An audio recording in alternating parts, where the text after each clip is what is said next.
fucking bitch, man. Fucking bitch motherfucker. Shit. I don't fucking believe it. Hey, how y'all doing out there? This is Pete over at SWRC, and we're working on a fucking Sunday today. Working on Sunday because we got our 65 Chevy custom truck here.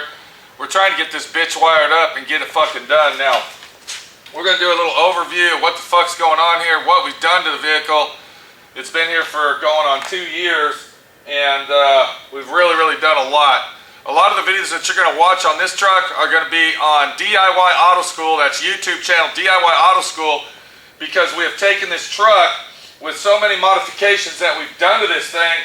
I decided to go ahead and make how-to videos, because you might be the fucking guy that owns one of these fucking things. I hate fucking trucks. I'm sorry.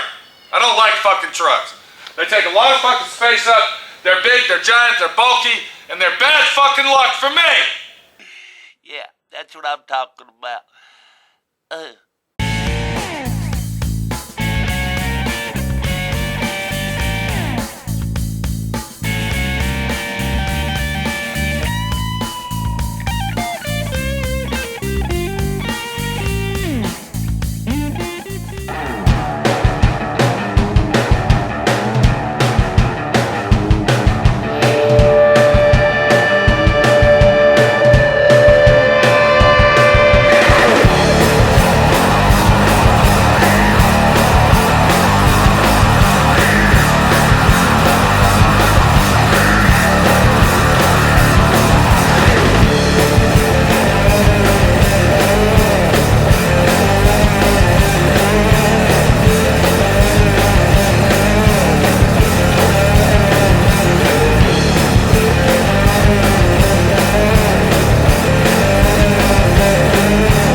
Now, first of all, before we go any further, I want to let you know that this has got full air ride suspension on it. We put Ride Tech, that's air ride technology.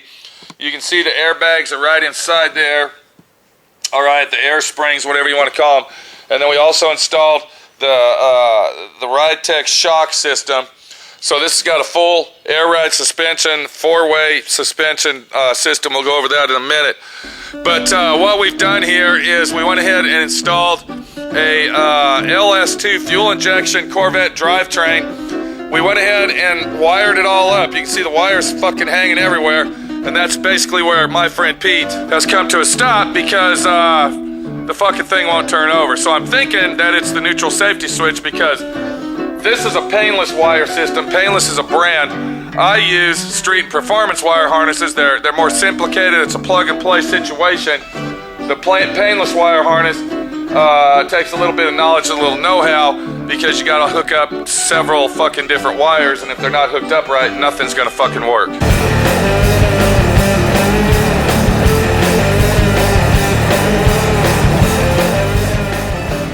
So once we get everything turning over in the car, you know, at least turning over, then we'll go ahead and trim these up and clean all that.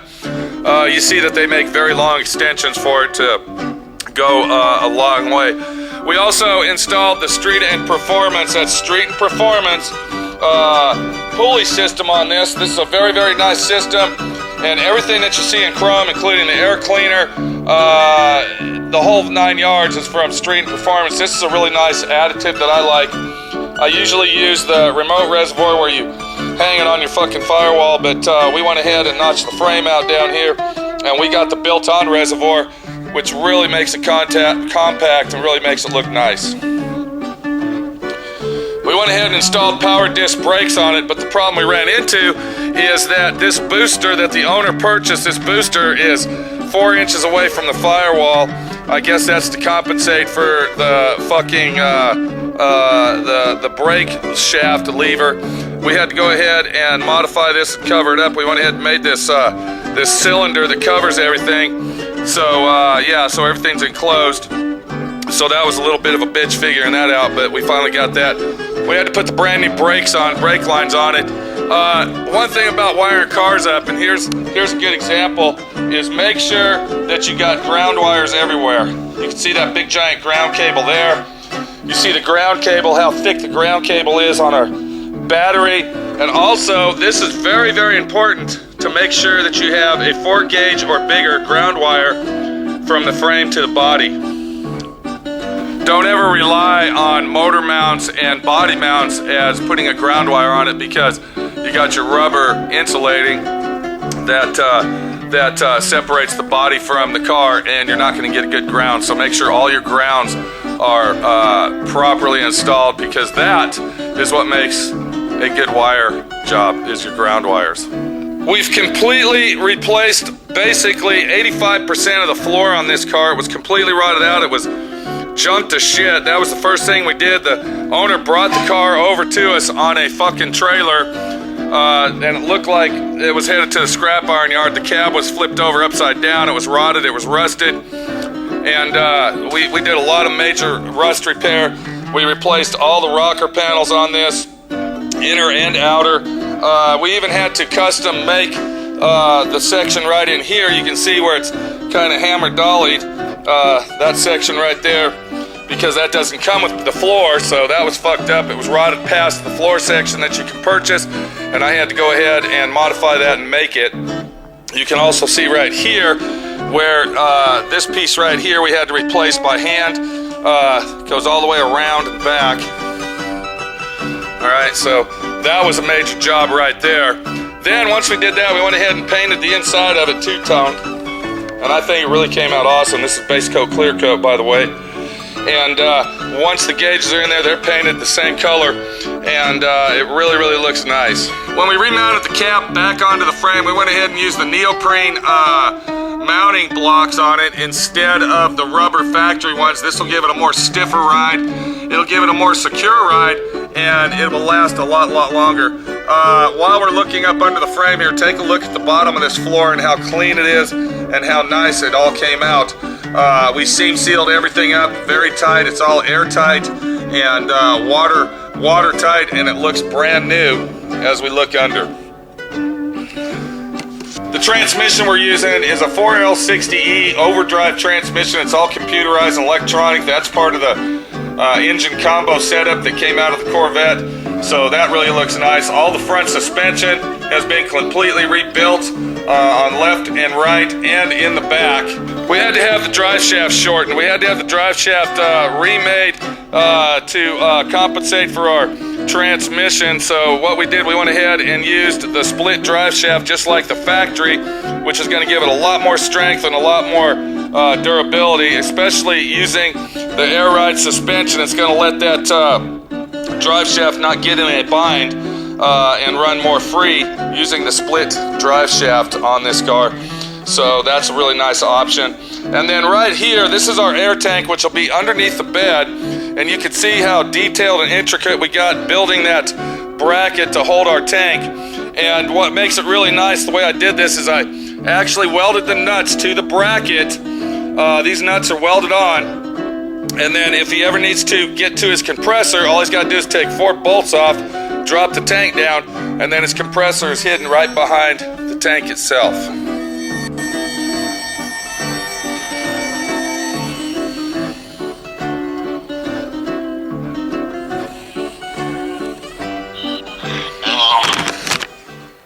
Yeah, did you get my emails, Les? Yes, I didn't look at them, but... Okay, listen to me. Hey, did you look at his website in Utah? I think the Jaguar is no longer... Okay, I don't know. When you're buying these old cars, you gotta be on the stick, dude. I know. You wanted to wait for your brand new truck to get here. The old truck wasn't good enough to drive over there. Check out that email. I was looking, they even have a better one. Okay, check out that email I sent you. There's some 59 Impalas on there that are going really, really cheap, dude, and they're brand new cars. I think there's one, it's a four-door Riviera Impala. I think it's only up to $900, dude. Really? Brand new car, it's got 3 miles on it. Well, maybe you should take two trucks. Maybe you ought to look at that website and then call me back later. I sent you the links. I sent you an email with the links on them and pictures of the car. I didn't check my business emails. This is like on the last leg. Okay, well, you know what, Les? I'm at work today, dude. I'm not at home enjoying life. Really? Yeah. Yeah, I'm working. I'm working on the 65 Chevy truck. So I can get your Mercedes, your 52 Mercedes in here. Well, that's what I was going to. I was next in line. I am working on the truck to move the truck out of the way. You know I hate fucking trucks, dude. It's the same truck? It's that big, bulky fucking 65 truck. I'm working on it. Oh my God, I'm not gonna. Okay. We're getting your car over here. Don't worry. Your 52 Mercedes is gonna be in gear. I gotta go. Look at that. Look at that email. Give me like a week, 2 weeks, month. About a week and a half, dude. Okay. 2 weeks? Okay. About 2 weeks, yeah. I'll talk to you tomorrow. Alright, I'll call you back. Yeah, call me back. Alright. That's our buddy Les up there at the granite shop. Mr. Les Garbrowski, Mr. Pollock guy that owns a 1951 Mercedes-Benz that I've been restoring for many, many years off and on. I actually found that car for him. I'm his car guy, I guess you might say. He's in the process now of buying a 1959 Cadillac and a 1959 Chevy Impala. So, anyway, you see the pressure my friend Pete's got. You see the fucking pressure I got on a Sunday. People calling me on Sundays wanting to know when their fucking cars can come over here because I'm running behind. I'm a one-man operation running behind and doing the best I fucking can. Give me a fucking break. And then what we did, we went ahead and converted our rear end, our rear end into a posi lock. I think it's a 412 gear rear end or 373. I think it's 373 geared rear end. That's posi traction all the way. So this thing's gonna really be screaming. But the situation we have back here is this fucking gas tank. All right, this gas tank here, it's a nice item. It's a great item. You see how it fits inside the vehicle.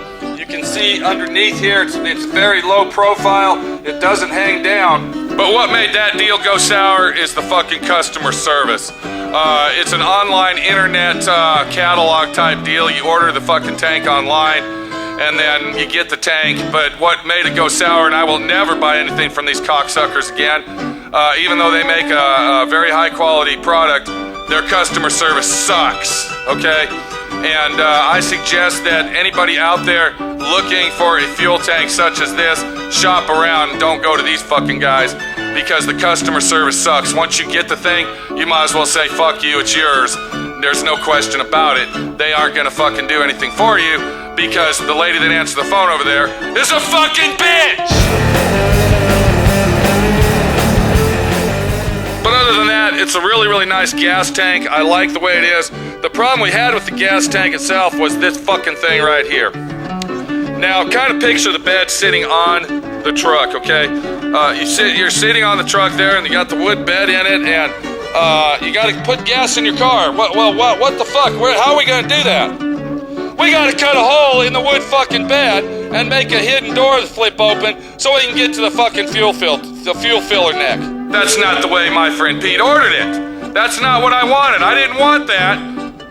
But the lady on the customer service side of town over in California, fuck off fucking state, decided to treat me like I'm a nobody and I don't know what the fuck I'm doing and I'm a fucking idiot and anybody that buys parts from is a dildo in their fucking ass and is stupid. That's okay. They lost my fucking business, and anybody watching this video, they probably lost their fucking business as well.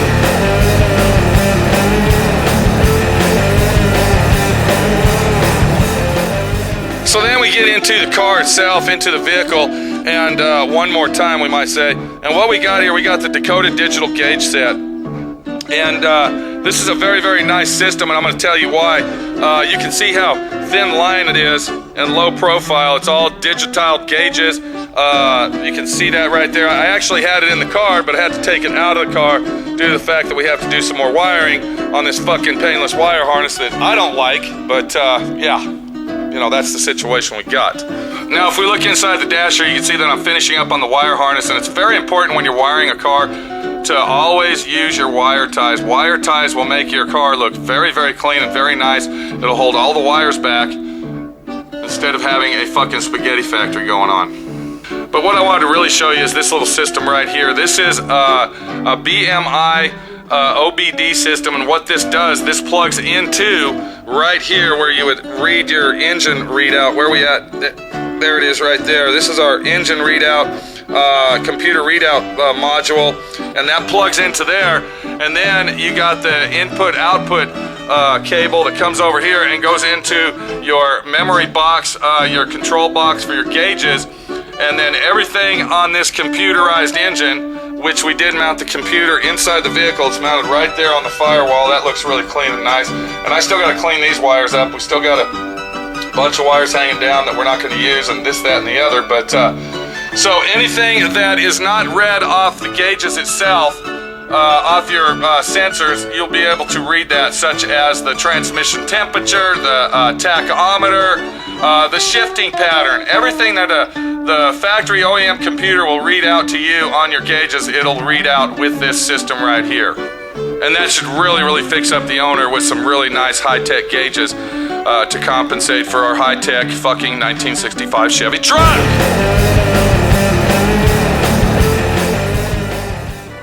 That I don't like.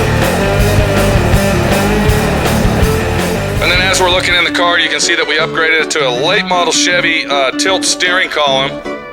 And as we follow the column out of the car, you can see that we went ahead and upgraded all this to late model Chevy power steering. So this truck is really, really going to look nice. And I want you to pay attention, close attention to the detail in the way that I'm building this truck.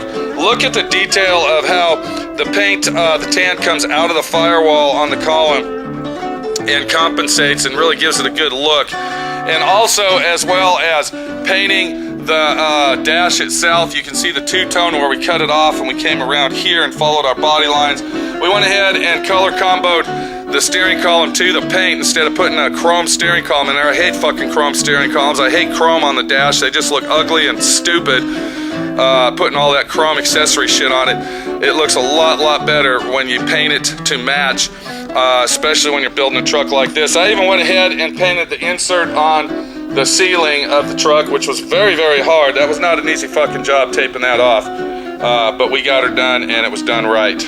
Now back to the airbag system, because I really want to show you this. This is a really, really unique situation here. This is all a computerized ride tech, air ride technology system that we got here, where everything goes into this computer module and then comes out right here at this computer screen. So let's go ahead and check it out and see what's going on with the air ride anyway. We'll go ahead and look at that. We'll let the truck down and let it back up. Wow.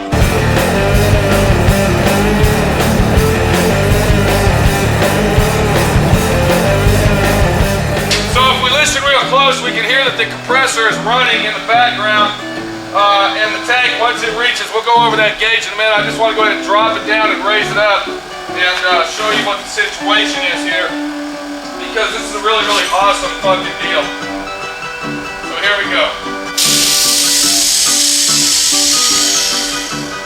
Now that the air tank and air compressor are done running and the tank is full, let's go ahead and look at our little display module that we got here. Now, if you look at that, that's a very nice little system there. And of course, this has to be all preset and everything, but you know, this would be our right side right here. This is the plus, that means up. So if you watch real close, okay, and then this would hold up to 100, I believe 200 PSI or 150 pounds of pressure. And you can see it's a digital readout. I'm gonna go up as high as I can. So it's saying 125. All right, 124. And then if you want to release the air, all you got to do is push the minus.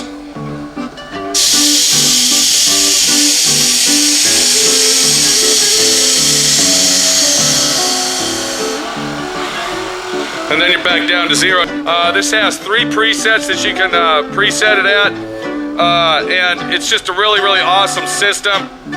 And what we did, we took our ashtray over there, to hide this in. We can Velcro that in there, or you can pull the cable out to driving, you know, abilities. But yeah, that's a really nice system. And where we're at on the truck right now, I'm gonna go ahead and let that run because I gotta raise the truck back up. I gotta go up under it, and we got it sitting down at the lowest level. You can see how low it really sits now versus when we first started this video. But what I gotta do now, I gotta go ahead and install our tail mount shifter onto the vehicle. Because the situation we have is the computer is not doing any readout or anything until we hook up that neutral safety switch right there. With this particular wire harness that we're using, it requires that every single wire be hooked up. And that just happens to be one of them that needs to be hooked. So the computer will do the job that it's supposed to do. So that's where we're at on the 1965 Chevy truck. You saw the before pictures, you see what's going on now. The next step that we're gonna take is we're gonna go ahead and get that shifter fucking hooked up so we can get the motor to turn over. We gotta hook the fuel pump up still. I'm sorry, the fuel lines. We gotta hook the fuel lines up. We gotta fill the motor with fluids. We gotta fill the transmission with transmission fluid. We gotta get our radiator in. And hopefully, we're gonna have this thing started within a week. Let me go ahead and raise that baby back up. I'm gonna go ahead and raise the back up as well. And now we'll be ready to get up under the car and go ahead and put our shifter on. This is Pete, my friend Pete, your friend Pete, giving you updates as updates occur. You know, I'm a one-man operation over here. I'm a one-man fucking guy with, a cloud factory as an employee, or shall I say sometimes two employees, and trying to get her done and do it right. I take pride in everything I fucking do, just like as if I was working on my own fucking car. Because I enjoy what I do, and I am proud to see the finished product. I slept very well last night knowing that the airbag system was done and that it was done right. Not just that it was hooked up right, but it was professionally installed where all the lines are hidden, and you get the fucking idea. I gotta go to work. It's Sunday, going on afternoon now, and I'd like to go home sometime because tomorrow's Monday, and I gotta fucking work.